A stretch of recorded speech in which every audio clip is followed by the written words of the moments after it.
विधायक ने विधानसभा में उठाए विकास के मुद्दे, विपक्ष पर साधा निशाना।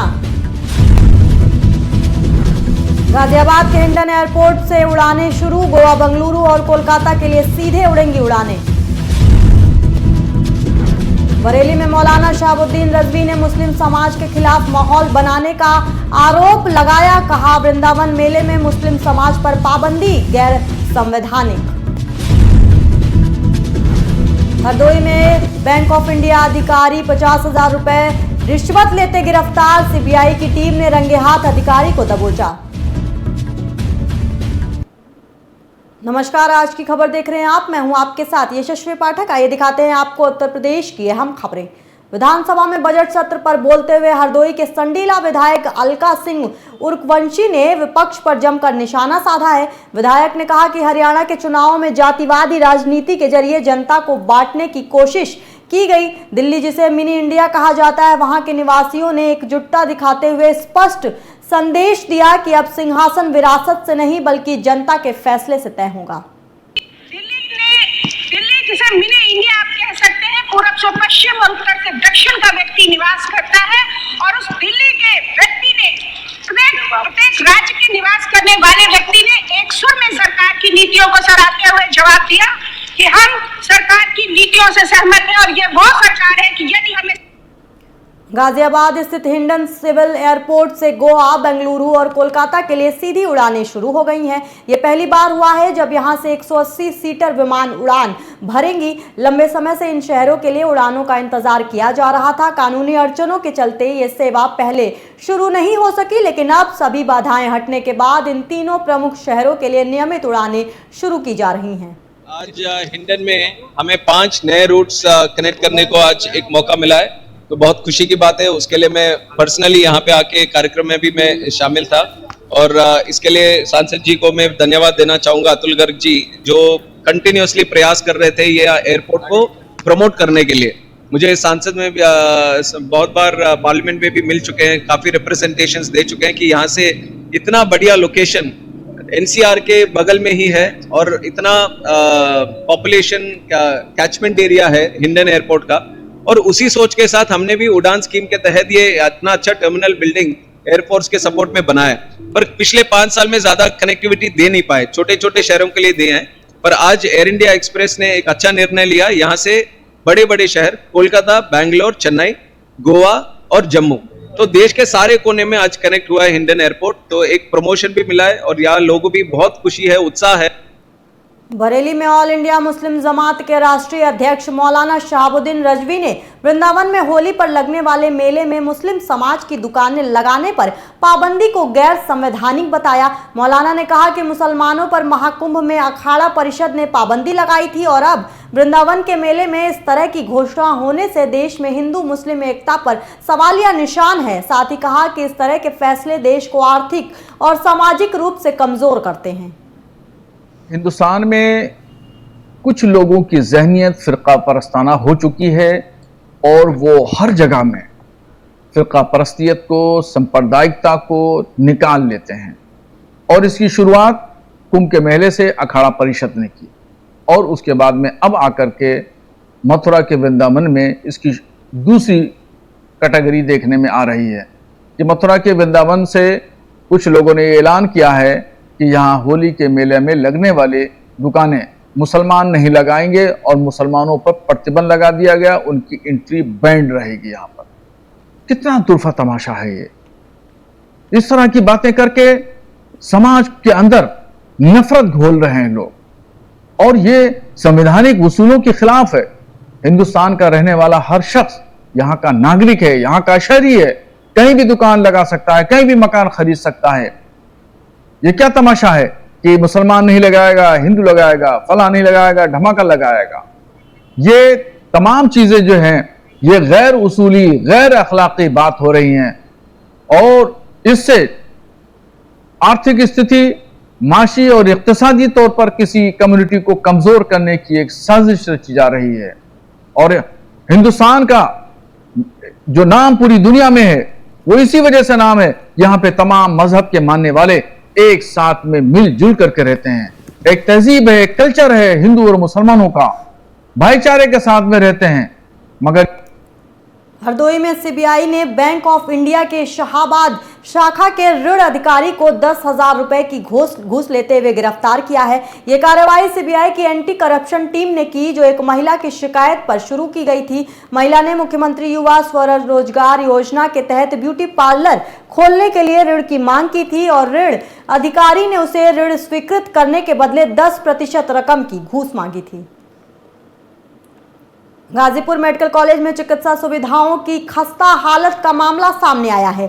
कॉलेज के ऑर्थोपेडिक सर्जन ने एक वीडियो में मेडिकल कॉलेज की व्यवस्थाओं पर गंभीर सवाल उठाए हैं। ये वीडियो सोशल मीडिया पर वायरल होने के बाद मामले की गंभीरता को देखते हुए मेडिकल कॉलेज के प्रिंसिपल ने जांच समिति का गठन किया।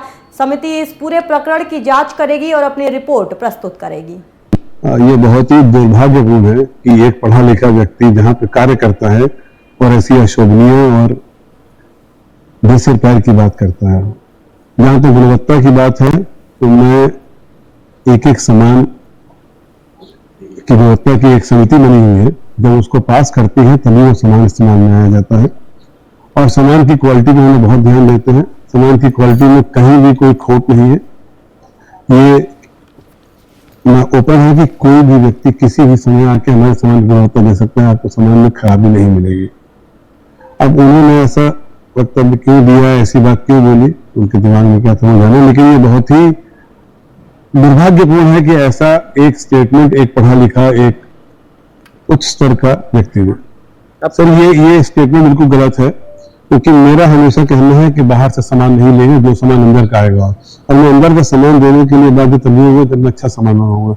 मैं खराब सामान मंगाऊंगा तो मैं क्यों बोलूंगा, लेकिन मैं सामान अच्छा, मेरी जो क्रय समिति है उसको सख्त निर्देश है कि सामान की गुणवत्ता में कहीं भी कोई समझौता। महाशिवरात्रि पर बाबा विश्वनाथ का दर्शन पूजन करने के बाद अब नागा साधु सन्यासी पंचक्रोश यात्रा करेंगे। श्री पंचायती महानिर्वाण अखाड़ा के महंत ने बताया कि ये यात्रा 5 मार्च को शुरू होगी और 5 पड़ाव से होते हुए 5 दिन में पूरी होगी। सभी नागा सन्यासी 5 पड़ाव के देवस्थलों पर दर्शन पूजन करेंगे। उन्होंने बताया कि ये यात्रा प्रातः 6 बजे से शुरू की जाएगी। परंपरा अनुसार सनातन धर्म की सृष्टि की आदिकाल से, जब से हम ये आंकड़ा 805 से जो आंकड़ा स्थापित हुआ, तब से हर पूर्ण कुंभ एवं अर्धपूर्ण कुंभ में संपूर्ण होने के बाद, वहाँ के स्नान के बाद, हम श्री पंचायती महानिर्वाण आंकड़ा एवं अटोला आंकड़ा संयुक्त रूप से काशी आकर के अपने समय अनुसार हम पंचकोशी करते हैं। पंचकोशी कोई आज की नहीं है, परंपरा अनुसार चली आ रही है। सृष्टि की आदिकाल से काशी की परिक्रमा करना ये परंपरा, पौराणिक कथाएं भी हैं और परंपरा भी है। हम 13 आंकड़ा में से श्री पंचायती महानिर्वाण आंकड़ा अटोला। हरदोई में गाड़ी का पीछा कर रहे बदमाशों ने परिवार को परेशान किया।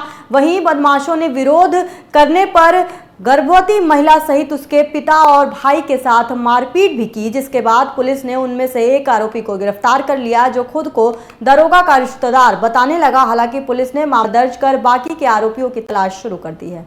हम जो थे अपनी बेटी को लखनऊ से लेके लौट रहे थे, उसकी दवा लेके, तो एक गाड़ी में बैठा हुआ व्यक्ति था। गाड़ी का नंबर था UP 78 FE 7177 और हमारी बेटी जो थी हाई रिस्क प्रेगनेंसी पे थी, उसका इलाज मैक्स से चल रहा, उसकी दवा लेके लौट रहे थे। तो इस गाड़ी में बैठा हुआ जो हमने अभी आपको नंबर बताया, तो वो कभी हमारी गाड़ी के पीछे करता, कभी आगे करता। फिर अचानक जो है वो अपनी गाड़ी को मेरे पड़ोस में ले आया बराबर में और गाली देने लगा। जब हम लोगों ने कहा कि भैया क्या बात है, गाली क्यों दे रहे हो, कर लगा कि मैं बघौली में मेरे रिश्तेदार हैं दरोगा, मेरा नाम हर्षित सिंह है और अभी देखेंगे तुमको आगे चल के। ये कह के फिर जो है वो आगे निकाल लाया गाड़ी। उसके बाद जब हम लोग पहुंचे हैं ये बालाजी मंदिर के पास, तो उसने अपनी गाड़ी को पीछे कर लिया और हमारी गाड़ी जब नेक्सा के पास पहुंची है, नेक्सा शोरूम है यहाँ पे हरदोई में लखनऊ चुंगी के पास, तो वहाँ पर 4 लड़के जो है गाड़ी के सामने आए और हाथ देकर उन्होंने रुकवाया। हमने गाड़ी रोकी तो ये व्यक्ति जो है जब तक अपनी गाड़ी को हमारे पड़ोस में लगा दिया, इसने, और उतर के उन लोगों से बोला कि यही लोग हैं, और गाली गलौज करने लगा। जब हम लोगों ने विरोध किया तो हमारे बेटे को मारने भी लगा। हम लोगों ने विरोध किया तो हमारी बेटी पीछे बैठी थी, उसको भी घसीट लिया। लखीमपुर खीरी से मेडिकल कॉलेज के फिजिशियन डॉक्टर ने जिला अस्पताल के सीएमएस पर गंभीर आरोप लगाए हैं। डॉक्टर सुबह से ही अस्पताल के प्रांगण में सड़क किनारे बैठ गए और सीएमएस पर इमरजेंसी और ऑपरेशन रूम में अवैध वसूली का आरोप लगाते हुए कहा कि मरीजों का शोषण हो रहा है। रामपुर के बिलासपुर में तेंदुए की दस्तक से क्षेत्र में दहशत का माहौल है। गुजरेला गांव में 26 फरवरी की रात खेत में एक तेंदुए को सीसीटीवी में देखा गया। इस घटना की जानकारी तेजी से पूरे गांव में फैल गई। ग्रामीण अब घरों से बाहर निकलने और खेतों में जाने से डरने लगे हैं। ग्रामीणों का कहना है कि उन्हें पहले से ही तेंदुए की आहट महसूस हो रही थी, लेकिन पुष्टि न होने के कारण वो चुप थे। बहुत अंतर है, इस टाइम डरे हुए हैं, खेत में नहीं कोई जा रहा डर के मारे। और जो अगर नौकर जाता भी है तो वो भी कहता मेरे साथ चलो, या खुद जो पैदल घुमा करते थे खेत में जाने के लिए बिना सवारी से जाना नहीं चाहते। घर में आके अंदर से ले गया कुत्ते को उठा के आंगन में से। अब तेंदुआ या टाइगर है ये तो कंफर्म नहीं हो रहा, ये मतलब यही घर के सामने जैसे कैमरा लगा हुआ है, कैमरे में कैद हो गया, वो ले गया। रात फिर दोबारा से 3 की झलक दिखाई दी है। अच्छा। लेकिन वो वन विभाग को बुलाया था, वन विभाग के रेंजर साहब वगैरह और सब लोग आए थे। रात को यहाँ पे हमारे गुजरेला में सोनू शाही नाम के एक व्यक्ति हैं, उनके घर के सामने जो सीसीटीवी जो सड़क पे लगा हुआ है, वहां से पहले तेंदुआ आता हुआ दिखा है और उसके 5-7-10 मिनट बाद एक कुत्ते को ले जाता हुआ मिला। और हमारे यहाँ पे सबके पास कुत्ते हैं, जानवर हैं, और इस समय जो है गांव में डर का माहौल बना हुआ है। और खेतों में बहुत से मजदूर हैं जो काम करते हैं, रात में भी लोग चक्कर लगाते हैं। किसी की मटर की फसल है, किसी की गेहूं की फसल है, कुछ बगीचे रखा रहे हैं, तो इसलिए जो सब मजदूर हैं लोग हैं वो डरे हुए हैं। और इस समय कोई भी व्यक्ति जो है रात के समय में निकल नहीं पा रहा है। और जो उत्तर प्रदेश के अहम खबरों में बस इतना ही। बाकी के अहम खबरों के लिए आप देखते रहिए आज की खबर।